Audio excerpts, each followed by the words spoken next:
In corporate life, they say first impression is the last impression. I always believe that quality is a better parameter than quantity. You can't conquer the world in a day. It all starts small. You should be convinced that you understand the task before you start the task. I burned the midnight oil a little bit more.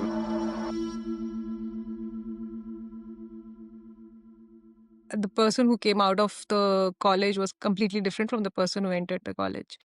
Me and my husband used to take turns picking them up. Friendships are very important. You have a lot of emotional challenges because you're staying away from your family, so it's not easy. You need somebody whom you can talk to without getting judged. I had very clear boundaries. So this is my home time and this is my office time. Success is when I sit with a cup of coffee and reflect on my years gone by, I end up with a smile on my face.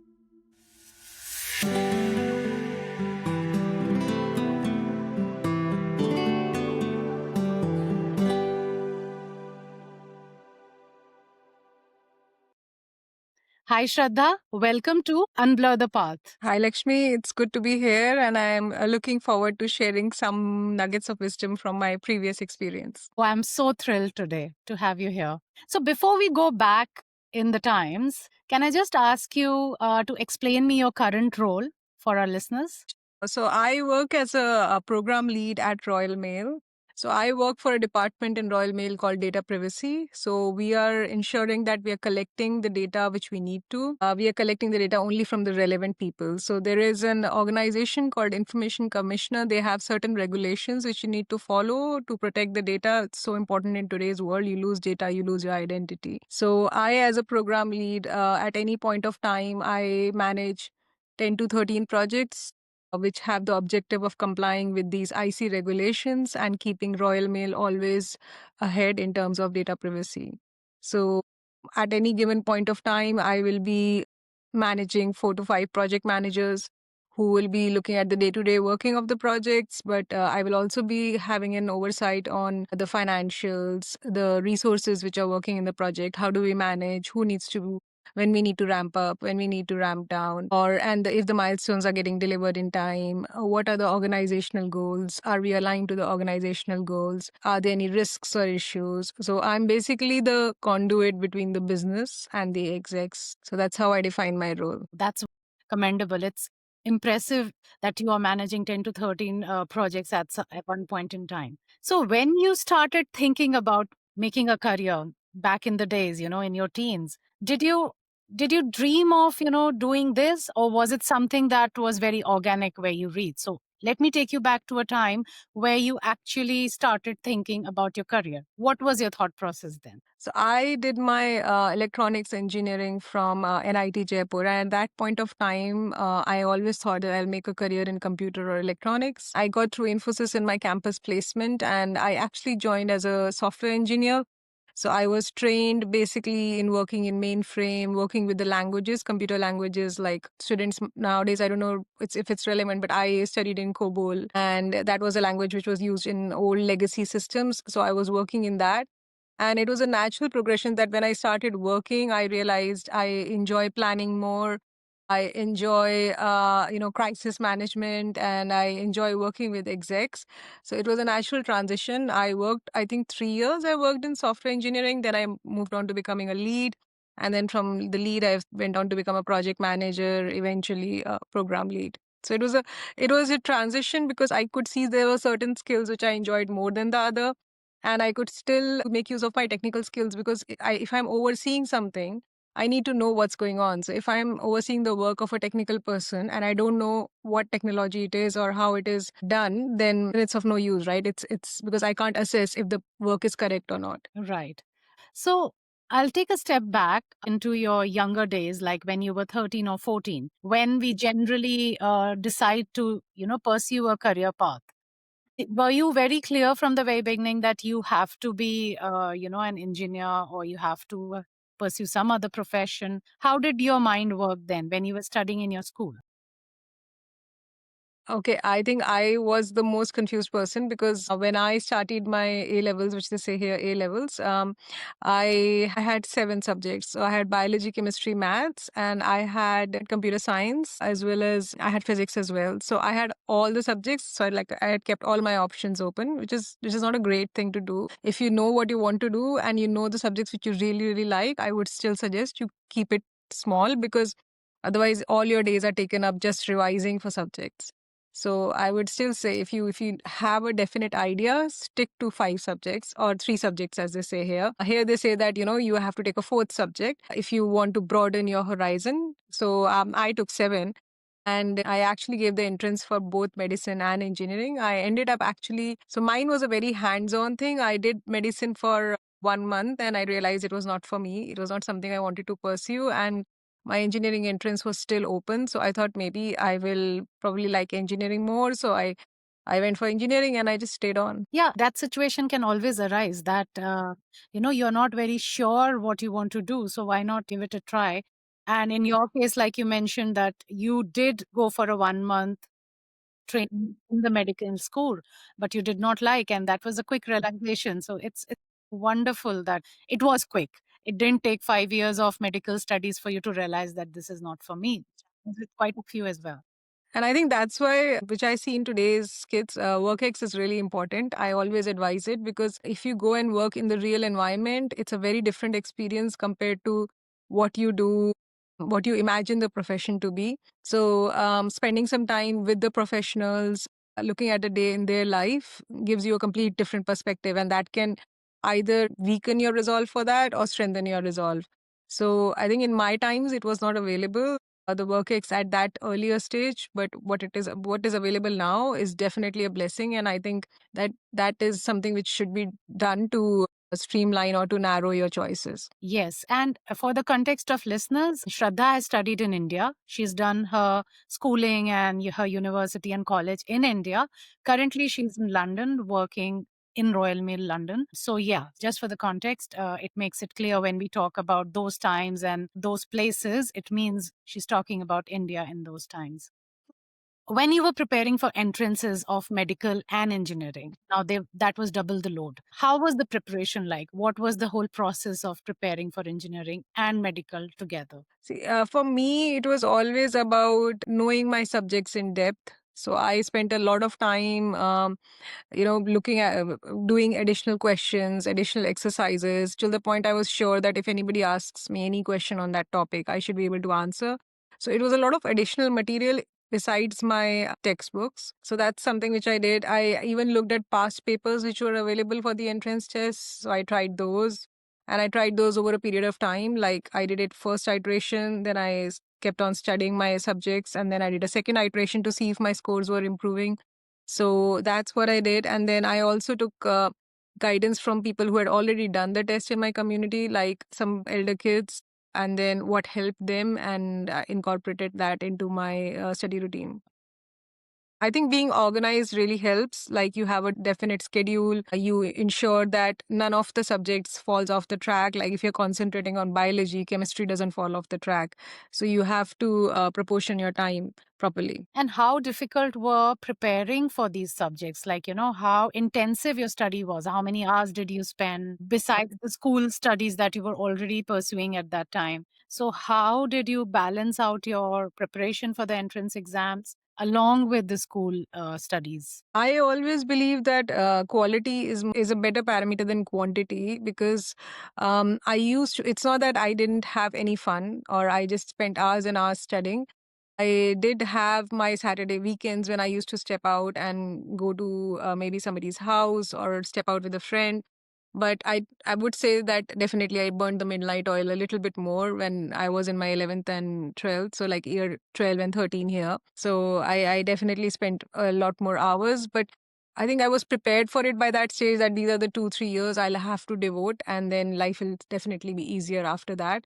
So I did it willingly. Nobody asked me to do it. So I enjoyed learning the course in depth and challenging myself because I think my problem solving skills in engineering came a lot from what I did in my 11th and 12th because I constantly challenged myself. I used to stay in a very remote area in India, so there was no tuitions available, no tutors. So I had to do it all on my own. So it was something which was very exciting at the time. No, that's what is quite interesting to know that you did it all on your own. Because even when I was studying for engineering, there were so many institutes opening up, preparing for engineering, for medical schools, for any other entrance exams, and they also charged quite a bit of money. And that was becoming expensive for a lot of my friends because the tuitions were getting expensive. The situation now must be even more, on the expensive side. So well, we can do our own studies and still ace at the entrance exam. That's really really a good insight. Well, once you've given your entrance exam and you have already mentioned that you first gave the medical, you went briefly into the medicine and then came out, gave your engineering. How did you feel once you were in the college of your choice? Which college was it? How did you like your first month? Were there any adjustment issues? Did you study in hostel? Study while staying in hostel? So how did it all go? Can you walk me through that? Yeah, so I went to a college different from where my hometown was. So yeah, I stayed in a hostel. I used to get very homesick because I have never lived outside my house without my parents for a long time. So yeah, food wise, managing your own expenses, living within a certain budget, that was all new to me. And I used to really miss my parents, my family back home. So yeah, the first month was all about settling in. But I think and I'm sure it would be the case with any other college, they really make an effort to settle new kids.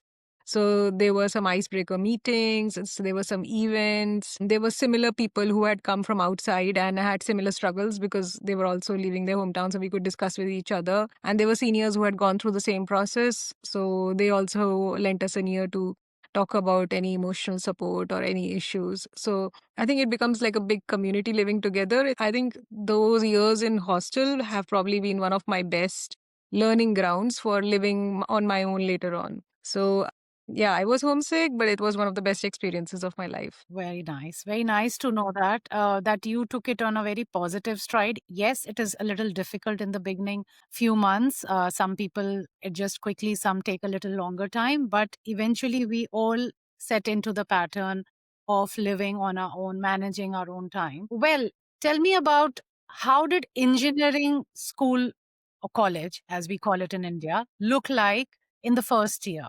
In terms of studies, in terms of subjects, in terms of transitioning from what we were studying till year 12 to what we were studying in engineering. How did you transition into the subjects? Were they difficult? I don't remember my subjects altogether, but yeah, there was a lot of physics. I remember there was a lot of maths. They introduced some new subjects like digital electronics and electronics. So the first year is common for all engineering students. So they had the same subjects, but you have almost 12 to 13 subjects you have to study. So time management is critical at that point, because you have to ensure everything. And then we had an yearly system. So it's very easy to get lost in this whole year, right? You were like, okay, we'll study at the end of the year. We will just play and nothing, no studying before. But you have to ensure that you are progressively approaching the year end mark. So that was a challenge. There were a lot of subjects. How did I transition into it?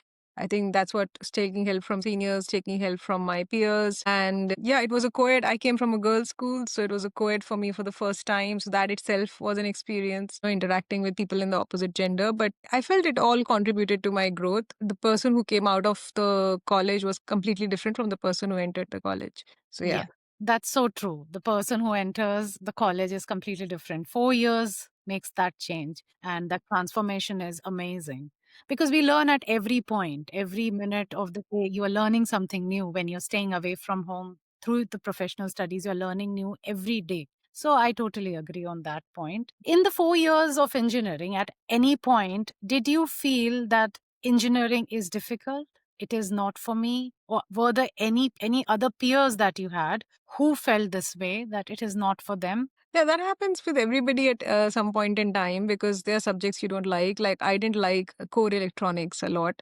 I enjoyed the digital part of it, which is more related to computing, but I didn't like the core electronics, which is related to circuits, and they go into depth or chips or semiconductors. So That was not my forte. So I always struggled with it and I didn't enjoy the exams for it or the results coming out. So I used, but I'd never at any point of time thought that I'll quit. But I used to find that difficult. And yeah, when you have your campus placements in the final year, that's very difficult because what if you don't get a job? What will you do afterwards? So I think those are the difficult times I can recall. And when people get low marks or when people don't clear a subject, they are always on the point of quitting. But that's what, in a hostel, it's a community. People come around and say, no, you will get through it. It'll be all okay.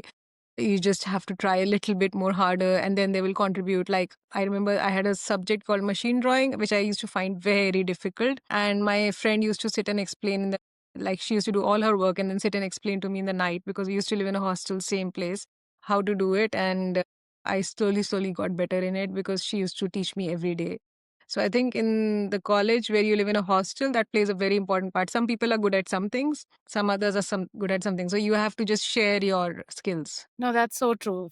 I can also recall my engineering days, and I can clearly remember I did my computer engineering, and microprocessor being a subject where I was struggling to make head or tail of it. Yeah. Then I asked one of my senior to, rescue me and explain it to me, and that definitely helped me. So, well, the community around you definitely helps then. But is there any skill, the soft skill or a mental resilience or a mental coping mechanism, which helped you during the 4 years when you were staying away from family, when you were in a situation which was not very favorable to you? What helped you? What kept you going? See, I studied in a missionary school for a greater part of my life. So I did believe in God a lot. And even when I went to college, I used to study in Rajasthan. They have very famous spiritual places there. So one was that I used to, if I felt very anxious, I used to go there and just feel that, whatever I've done my best and God will take care of it. It always has. So that was one thing I did. Besides that,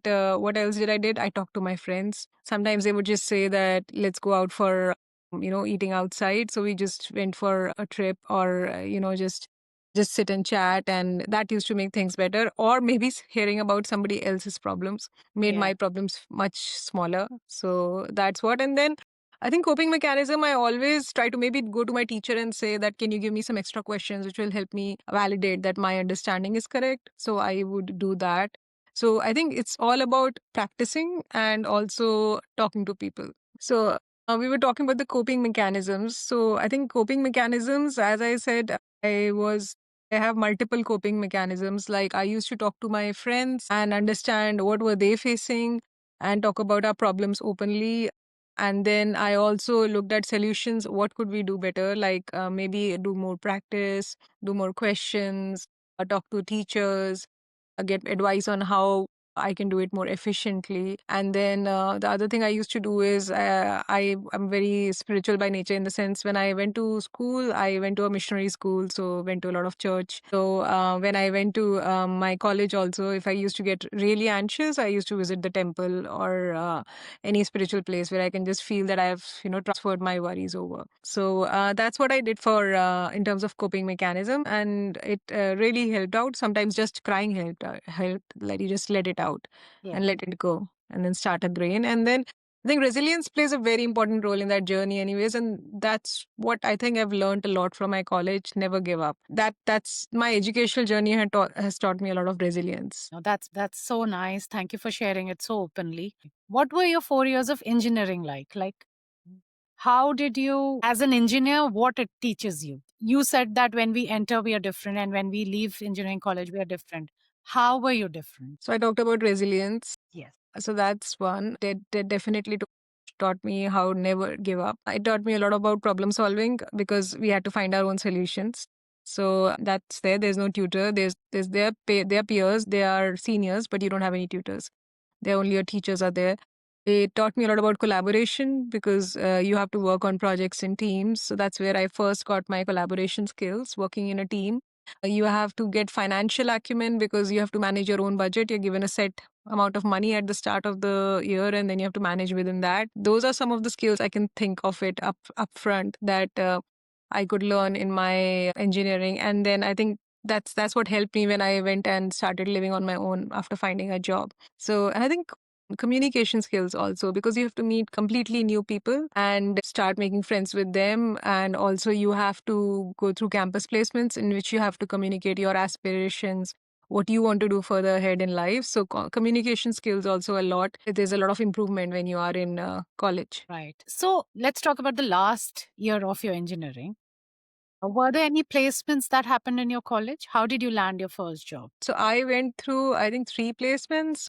For the first two, I did clear the initial. They had an aptitude like a psychometric test. I did clear it, but I didn't make it to the interview stage. With the one which I did, I joined Infosys. So that one I had, I think, three rounds of interviews and a psychometric test. The psychometric test was very interesting. It was basically a reasoning test, and then they had three levels of interviews. I'm sorry, I don't remember the interviews what they had, but they asked me a lot of competency based questions, and some of them were related to my technical, but none of them was related to electronics and communication as such. It was more looking at logic and reasoning. So we did have campus placements. Oh, that's very nice and very promising. When you transition from, your engineering to the job, did you think your engineering college prepared you for the real world? Yeah, because I never felt any apprehensions about living on my own, living with a set of new people. So, because I'd always done that in my hostel, and then I know how to manage my finances also. So, for me, it was very exciting because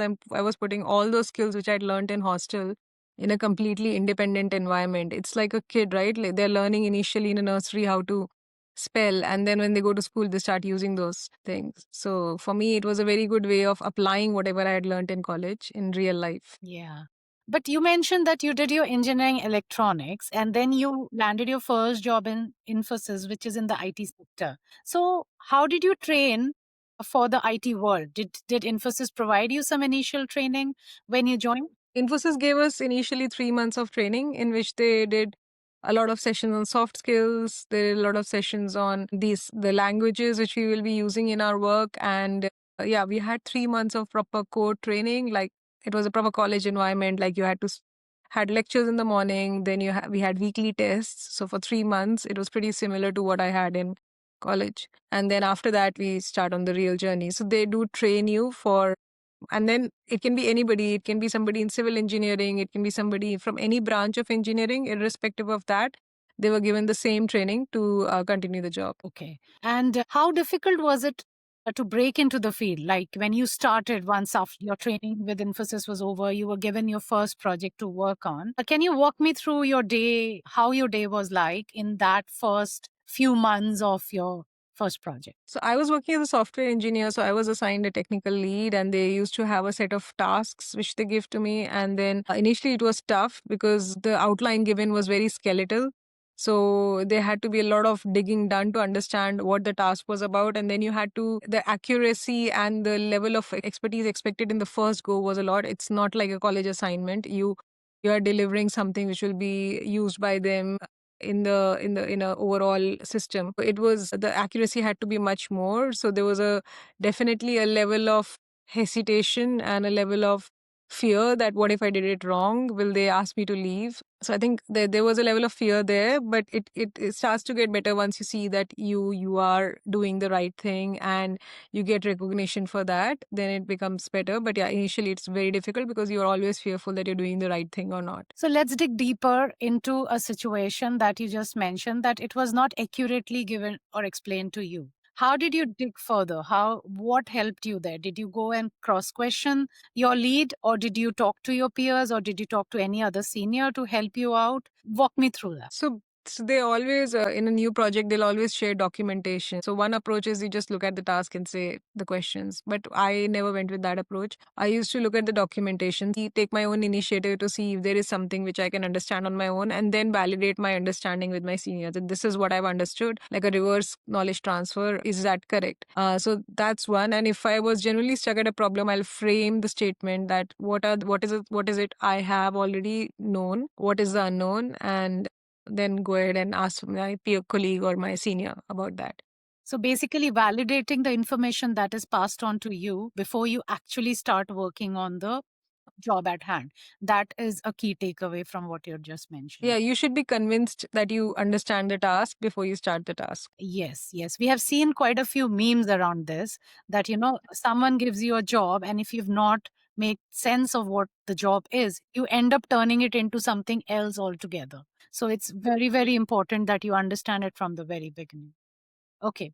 Now, were you also staying alone when you started your first job? No, I had two flatmates. You had two flatmates, but you were not Yeah. with your family. No, I didn't live with my family because yeah, they were not in the same city. Okay. So if I can just briefly touch upon the salary part, the first salary that you drew, you don't have to share the numbers, but was it sufficient for the city you lived in? Which was the city you were in when you started your I first? used to live in Bangalore, so Yeah. it was sufficient. I never asked my parents for money once I started working. It was sufficient enough for me to pay my rent, to pay. I used to cook on my own, so we just had to buy the grocery.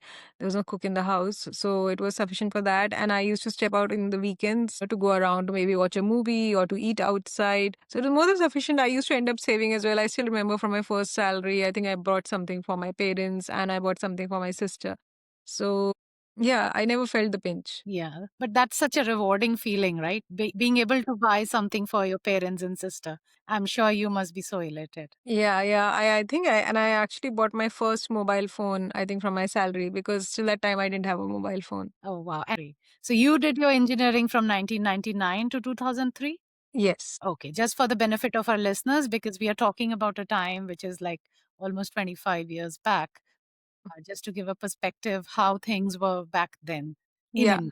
Into May 2003, graduated and June I started working. So there was only 1 month between my graduation and my job starting. Wow, that's so nice. And placements does that to us, that it gives us the job even before we pass out our curriculum, and it gives a sense of security, a sense of achievement, that we set our mind onto something. We wanted to do engineering, we wanted to get a job post that, and a placement cell in the college helps us do that. I'll take one step back from your job and take you back to your college life. Other than just studies, were there any extracurricular activities you were involved in your college life? I used to take part in the college events like, if they had anything related to drama or if they had anything related to music. Besides that, any events inside the hostel, because we had hostel evenings as well. So, any events inside the hostel, I used to take part in that. And I had a group of friends.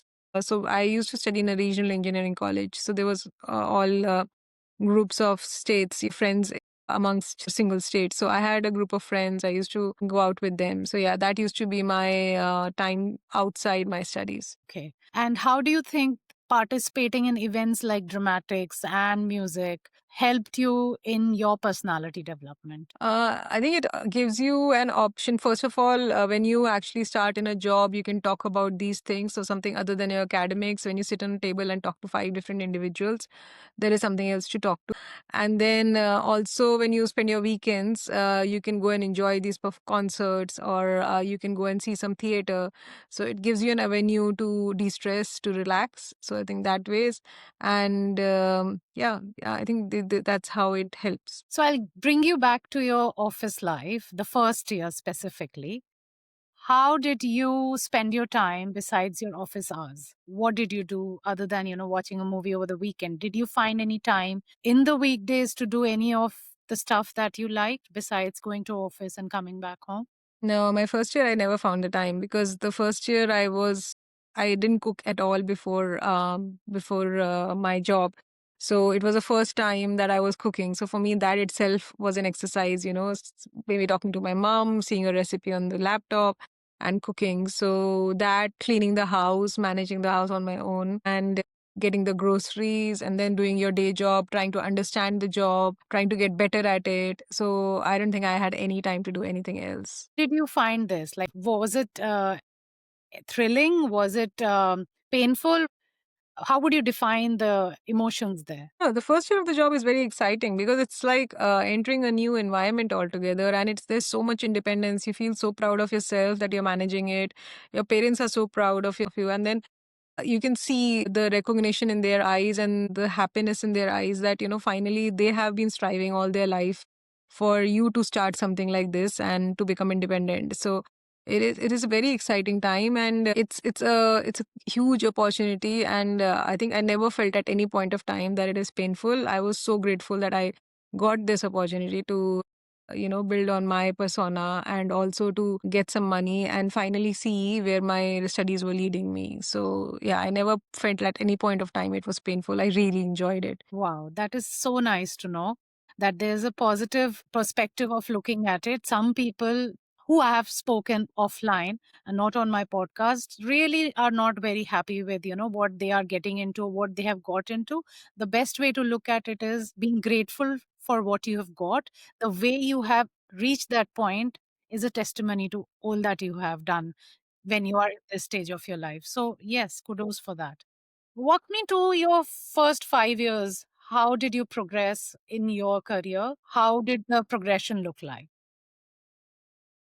So I had a very, distributed career because I first 2 years, 3 years, I think I worked across technologies, and I joined in 2003. In 2005, I traveled on site to Canada. So I had to establish the first offsite for American Express there. So there was a lot going on there because I had to travel abroad. That was my first time going abroad. I was the only person going there at that time. I had nobody else from my companies. So it's completely new environment, completely new place. And then I established my unit there. And then 2007, I got married. So I had to come back to India, and then I shifted to UK. So for me, it was a lot of traveling because I was in India, in Canada, in UK. I had a lot of progression in my personal life. I got married, and then I moved from becoming a software engineer to a technical lead and eventually a project manager in those 5 years. That was a very quick move. Well done. And how was the on site experience? Many people glorify the on site experience. When you're offered to go to on site, what is the process there? And once you travel to your first on site location, what are your challenges? So the process is, first of all, there has to be an opportunity. And if there is an opportunity, then you are interviewed for it to see if you are the right match. Once they find the match, then you have your whole visa process and entry process. And if all things fit and you get a visa, you can travel. But traveling to a new country is never easy because you're not used to their culture, you're not used to their ways of working. You have to also remember that it's a new environment where you have to prove yourself again. Nobody knows you there. So there are a lot of challenges, and that's why I say it's exciting as well as scary. Similarly, like your first year in job, because you're just resetting the counter again, starting from square one. And this time you don't have any help at all. There's no, in a sense, you don't have any house help. You don't have anybody to support you in moving forward. It's all you. And you have to use all the skills you have gained, like your comm skills, your problem solving skills, your resilience to tide through that. But once you get settled in, it's a completely new experience, and you learn about a new culture. You learn about how you can steer things forward without any support, so you become much more independent. And yeah, I think it's a great experience, but it does require a lot of work before you start enjoying it. Can you pinpoint to one particular aspect that you thought you developed a perspective on once you traveled out of your country? What does traveling do to you? So I always enjoyed traveling because my father loves travel. Because in my family there was a tradition that every summer we used to go to a new place. But I think when I traveled abroad, I realized I love it so much more, and it actually ingrained in me passion to travel as much as possible and to learn about new cultures. So when I traveled to Canada specifically, I saw that there's a lot of change in the environment. Living in a cold country, 6 months you have dark, 6 months you have light, but people are still happy. How do they manage to do it? How is the infrastructure set up? That was a completely new learning. We didn't have any of that in India. So how technology helps and how advanced it is and what the other countries are doing.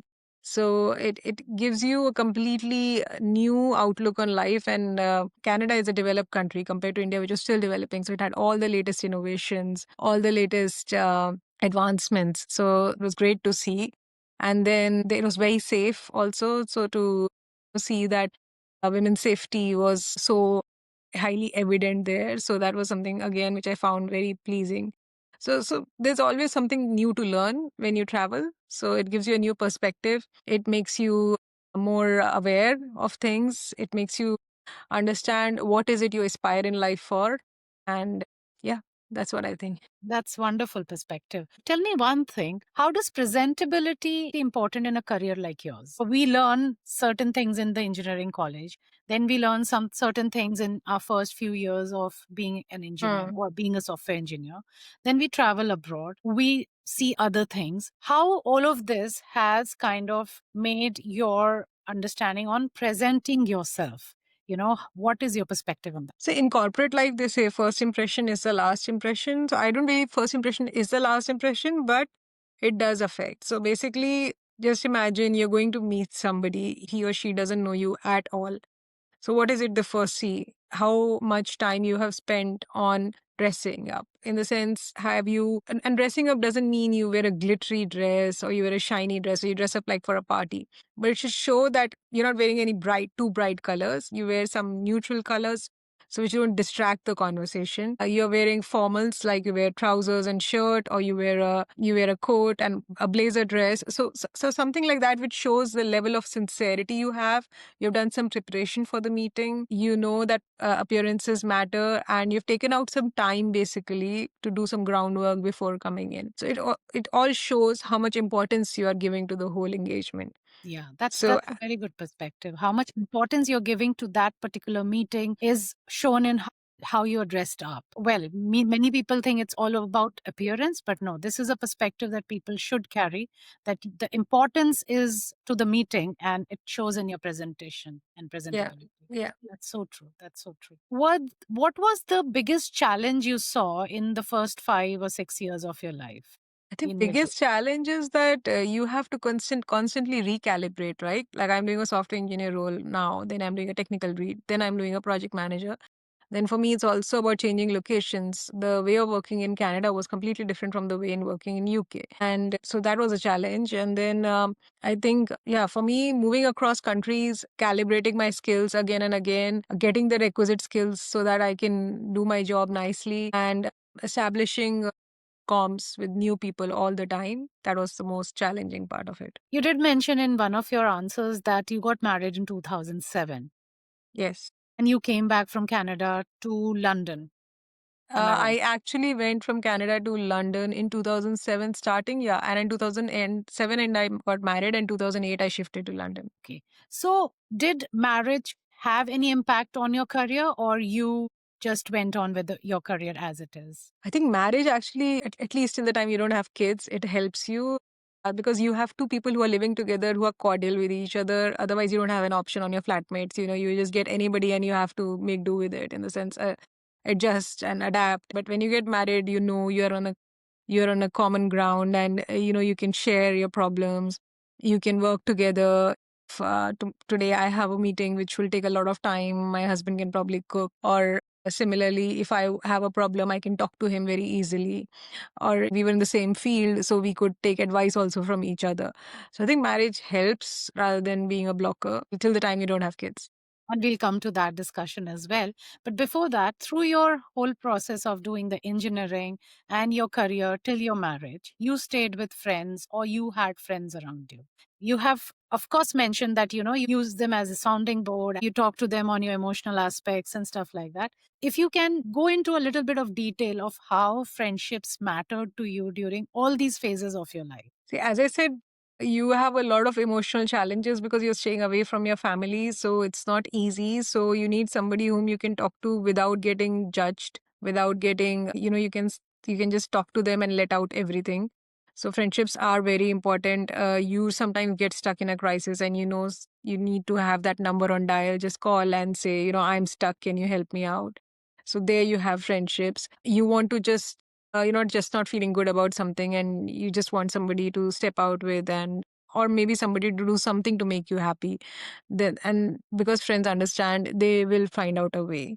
So I think even if you don't have money, if you have good friends, that helps because they take care of everything, and you are also there for them, right? It's not only they who are there for you, you are also there for them and support. And I think even when you get married, right, it's a friendship which starts before you get married. So you are friends, and you look out for each other, you support each other. Then that transitions into marriage ultimately, because that's one person you definitely want to spend your life with.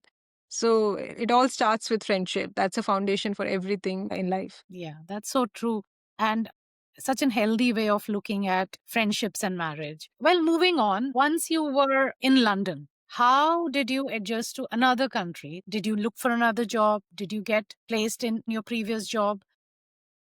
So I used to work for American Express in Infosys, and American Express had offices in UK as well as Canada. So I did get a job, an opportunity in UK for which I interviewed. So that ways I didn't have to find a new job. In terms of adjustment, it was not very different from Canada in terms of how the setup was. The only difference was the weather, which I appreciated more in UK. So in Canada, it was 6 months of dark and snow. So I actually appreciated that much more. And the community itself was very much different because in Canada, I was setting up the office and there were not many people around. But in UK, Infosys already had a big community. So there were a lot of people with spouses and kids and everything. So they used to have meetups. It was really easy to get settled in the society, in the community. And with regards to the work, also, I think because now I had gotten married and I could look at options which were a bit more expensive compared to Canada, in which I couldn't spend that much because I was sharing with somebody and she had to agree on the rent. So we found a house which was much nearer to the office.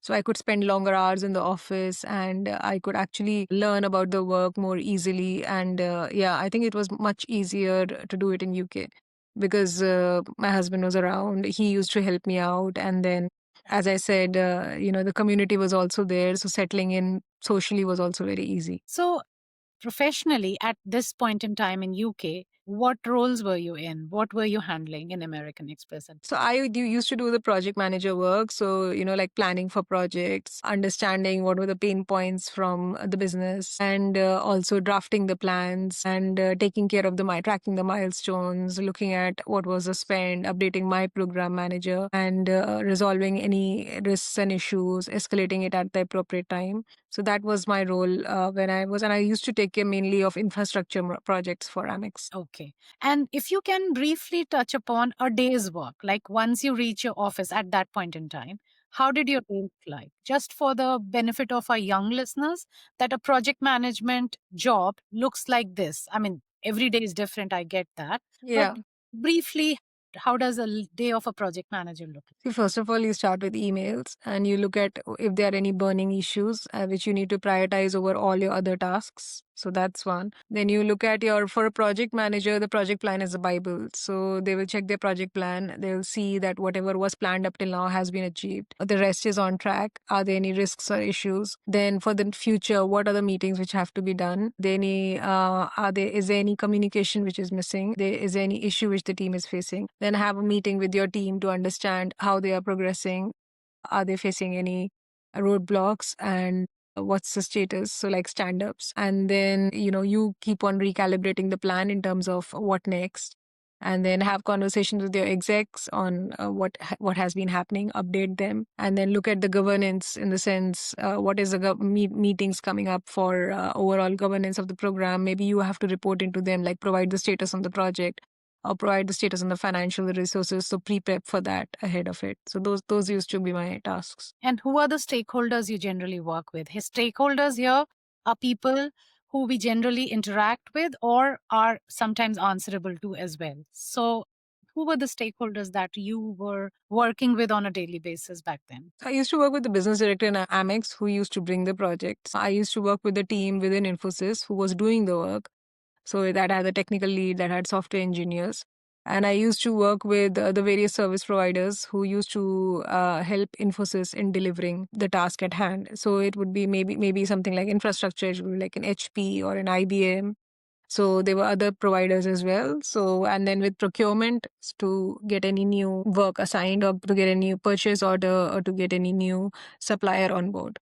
Okay. Can you, for the benefit of our listeners, can you explain words like purchase order, Mhm. suppliers, vendors, so that they make sense of what you just said? So, suppose if you have to get some work done in an organization and your organization doesn't specialize in it, they put in a requirement that this is what they want to achieve.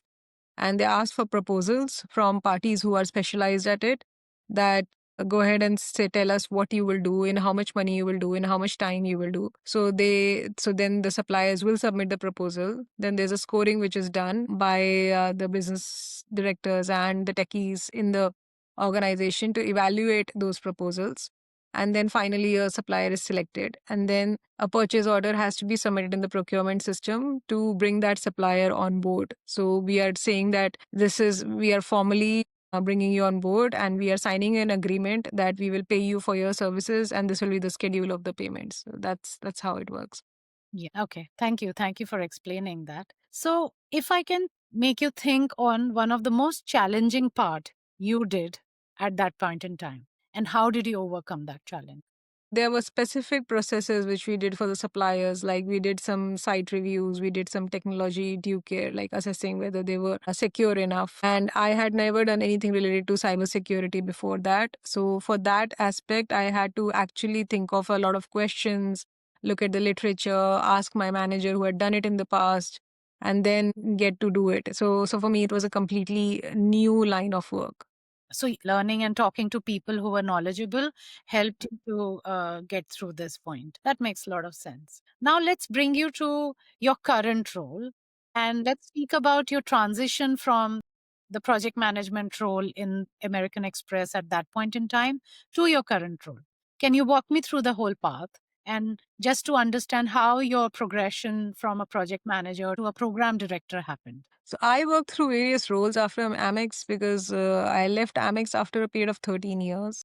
So I went into Deutsche Bank, I went to Adobe, and I also worked with Mastercard. So I worked through a period of transition through different financial institutions. Worked in different spheres like project management office, project management, and then when I had the requisite skills across the board, I was considered an expert in all those skills. And then I was transitioned to my next senior role, which was of a program director, which is looking at having an oversight because I had done the initial roles of a project manager and a PMO. And I knew what good looked like. So I could move into a more senior role to look that the good is being done. Okay. And can you explain what does PMO role entail? PMO is a project management office. So PMO role, what it entails is it is a sounding board for project managers. So it keeps the project managers in check. It gets appropriate templates so that, suppose everybody is doing a status report and like I'm a program lead and I'm seeing the status report. So if every project manager does a different format, it's very difficult to understand, it's very difficult to make a summary of it. So the PMO will prepare a template and say everybody uses the same so that we can capture information easily for the execs. So the PMO does that. The PMO also helps the program lead with the escalation of any risks and issues, keeping things in track. So it's essentially supports the program lead and also provides guidance to the project managers. Okay. That's a brief summary of what a PMO does. And would you like to add anything else as a challenge that you saw between your Amex role and today? How did you manage the challenges that came to you? Okay, between the Amex role and today, I think Amex I did project management role, but when I started working through Deutsche Bank and Mastercard, there was a lot of exec interaction. So the most challenging part for me was tailoring my comms from a project management to a program management lead, and then being responsible for setting the comms. In the sense, like if I had meetings earlier, my program lead used to tell me that this is the agenda for the meeting, prepare the content for it. But now I was responsible for the agenda. What did I want to bring to the table? What did I think was relevant? So, and then bring it in a way that doesn't sound too technical. So for me, learning that learning curve was steep. I had to do it quickly, and I had to do it in a way that my VP could have the time apart to do other things which she could focus on. That's the reason I was brought on board. So I think that's the most challenging part. Okay. And let me add a little bit of more thought process to that. I'm assuming between that time period to this, you had your kids as well. Yeah, I had So, my kids. how did you manage having kids, motherhood, and your job so well? So I had two kids. Both of them I took, I think, 8 months of sabbatical. with both my first and the second one. I did put them in full day nurseries. So they used to go from from 8 to 6. And then me and my husband used to take turns picking them up. I had very clear boundaries. So this is my home time and this is my office time. So if I start in the morning at 9, I finish up at 5, I won't take calls after that because that's my time for my kids. And then what I used to do is, as a practice, I used to sometimes check at 9 o'clock to see once I have put my kids to sleep and I've done all my house chores. I'll have a look at my emails. But in that also, if I reply, I used to set a timer for the next morning so that nobody gets a reply in the night, because what I didn't want to encourage as a culture was I am replying in the night and somebody else has to be gets pressurized to reply in the night. So I used to set it at to go at a time in the morning.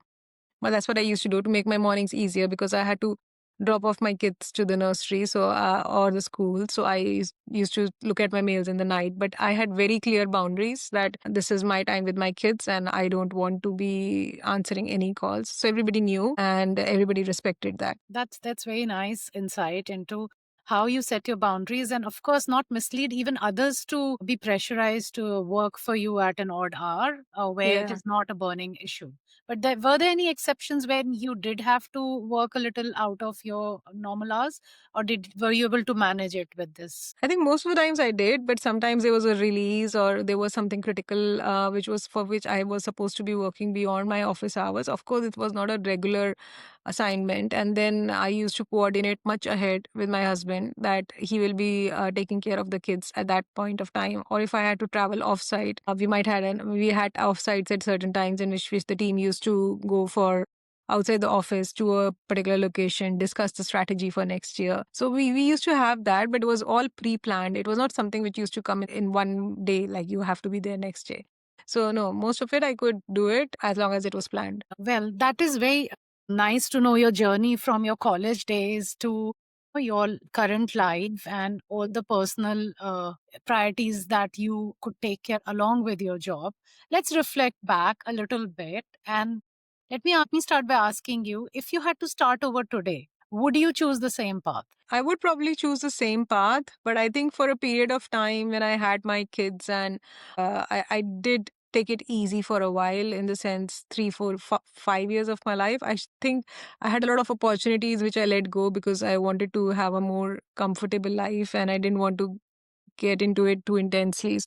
I think maybe I could have done better at that time and moved on to more senior roles. That's something I sometimes think about, but then I assure myself that I did good because I gave time to my kids at that point. So I don't have any, what do you say? I don't have any repentances, or I don't think I could have changed anything. But yeah, that's what I think. That maybe probably if I would have been in India, I would have had more help and I could have done that better. Yeah, but you gave your time to your kids, so that's definitely worth any other thing. So yeah, I would look at it that way. Yeah, yeah. Yeah. So I don't have anything which I would want to change, because I am what I am because of what happened in the past. Absolutely, absolutely. It's an average of all the things that you do for Yeah. sure. What is that one thing that you wish someone would have told you when you were 20 years old? You have a long way to go. Today is not the end. So take it easy, take it slow, and keep on building on it every day. Wonderfully said. What is the most rewarding thing in your entire journey? What is that one point or one achievement that you think was wow, that was so rewarding?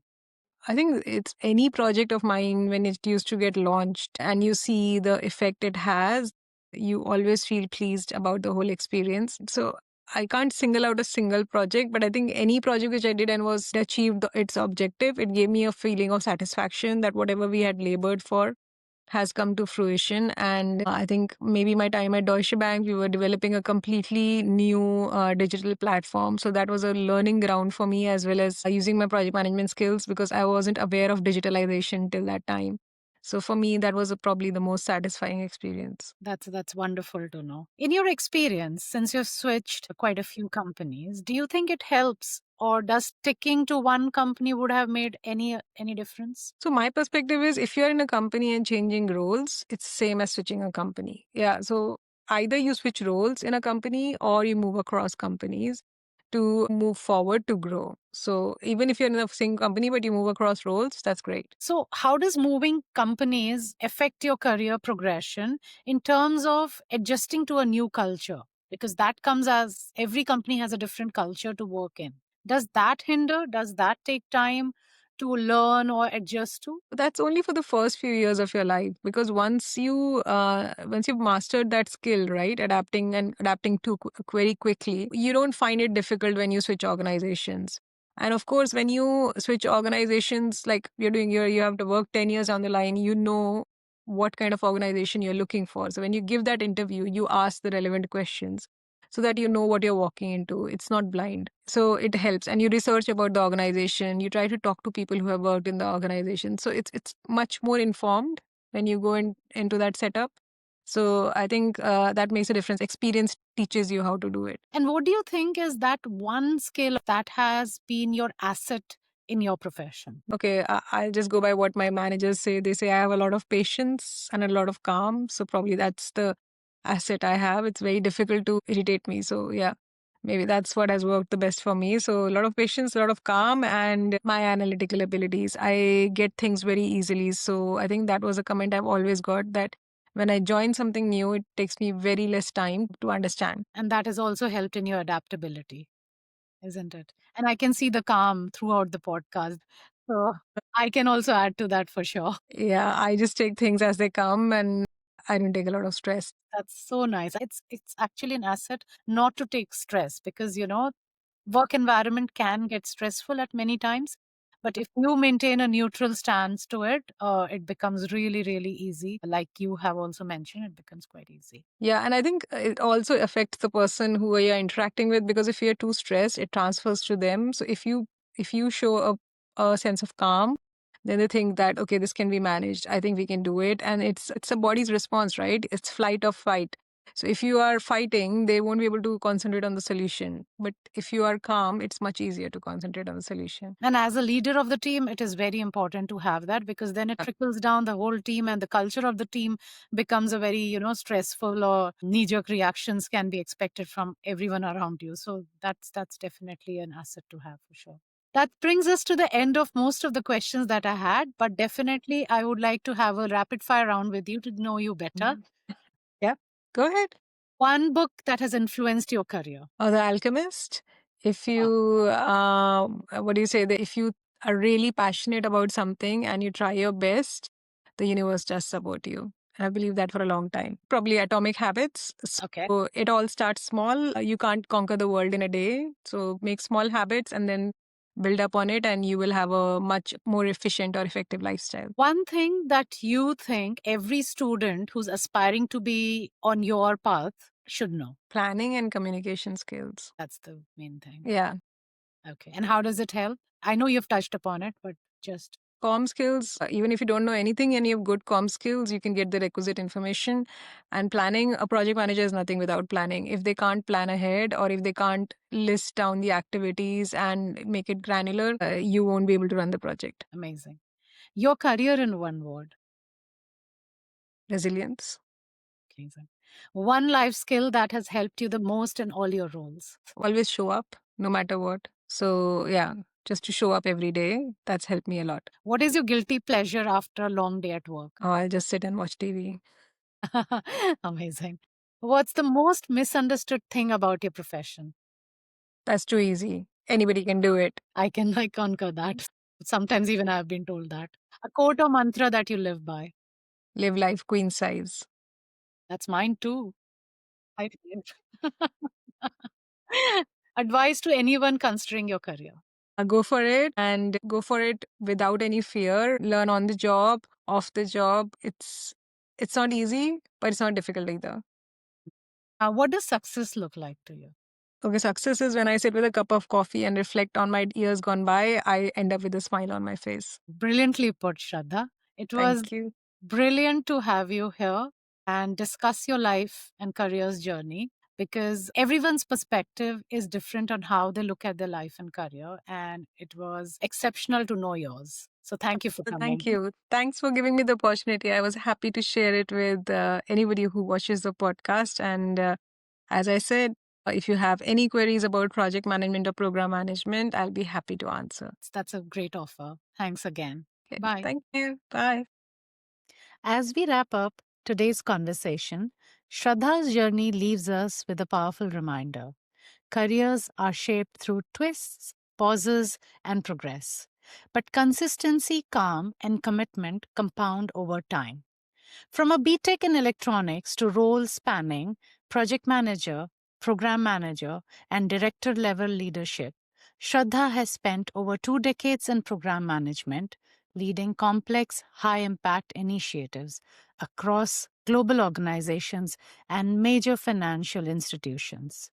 Today, as a program lead in data privacy at Royal Mail, she operates at the intersection of business, technology, and regulation, ensuring compliance, guiding teams, and delivering outcomes that matter. What stands out is not just the scale of responsibility she's carrying, but also how she carries it. With patience, with clarity, and a belief in simply showing up every day. Whether it was adapting to international roles, balancing leadership with motherhood, or setting firm boundaries to protect both work and family life, Shraddha's story is a lesson in building a career that lasts. Her definition of success is refreshingly simple: to sit with a cup of coffee, look back on the years gone by, and smile. If you're curious about program management as a career or navigating long term growth in leadership roles, Shraddha's journey offers both direction and reassurance. Thank you, Shraddha, for sharing your journey with us on Unblur the Path. Before you go, please share this episode with at least one person who might be standing at a career crossroad or could benefit from hearing this journey. And if you haven't already, don't forget to subscribe to Unblur the Path on Mummy Kahani Suna so that you never miss an episode. Thank you for listening to Unblur the Path, where we bring real career journeys into focus one story at a time. Thank you.